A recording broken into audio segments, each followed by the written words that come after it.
বিশ্ব রাজনীতিতে অন্যতম শক্তিশালী জোট রাশিয়া এবং ইরান, যে দুই রাষ্ট্র একসঙ্গে কাঁপিয়ে দিয়েছিল পশ্চিমা বিশ্বকে। তবে এবার এই বন্ধুত্বের ভাঙ্গনের গন্ধ পাওয়া যাচ্ছে এমন চাঞ্চল্যকর তথ্য উঠে এসেছে পশ্চিমা গোয়েন্দাদের থেকে। কি সেই তথ্য? চলুন জেনে আসি বিস্তারিত। শুধুমাত্র 2023 সালে রাশিয়া এবং ইরান $1.75 বিলিয়ন এক চুক্তি সই করেছিল, যাতে রাশিয়া নিজস্বভাবে ইরানের তৈরি শহীদ 136 ড্রোন উৎপাদন করতে পারে। কিন্তু 2 বছর পার না হতেই পরিস্থিতি আর আগের মতো নেই। পশ্চিমা গোয়েন্দা সূত্র বলছে, রাশিয়া এখন এই ড্রোনের 90% নিজ দেশে তৈরি করছে, সেটিও উন্নত সংস্করণ এবং আরো সস্তায়।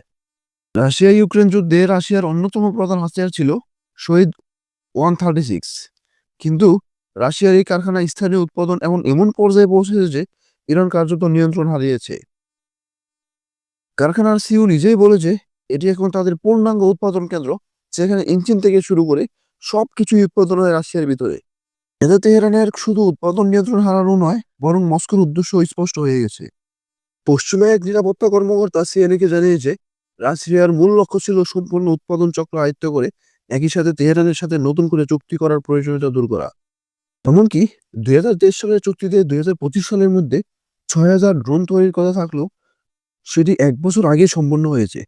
বর্তমানে রাশিয়া এভারেজ প্রায় 5,500 এর অধিক ড্রোন তৈরি করছে, যেখানে এক একটির দাম 2022 সালের $2 লাখ থেকে কমে তা নেমে গেছে প্রায় $70,000। উন্নত রাশিয়ান 136 ড্রোন এখন বেশি দূরপাল্লার বড় ওয়ারহেড বহনে সক্ষম এবং উন্নত যোগাযোগ ব্যবস্থা সম্পন্ন। এই অসন্তোষ প্রকাশ্যে আসে জুন মাসে ইরান ও ইসরায়েলের 12 দিনের যুদ্ধে।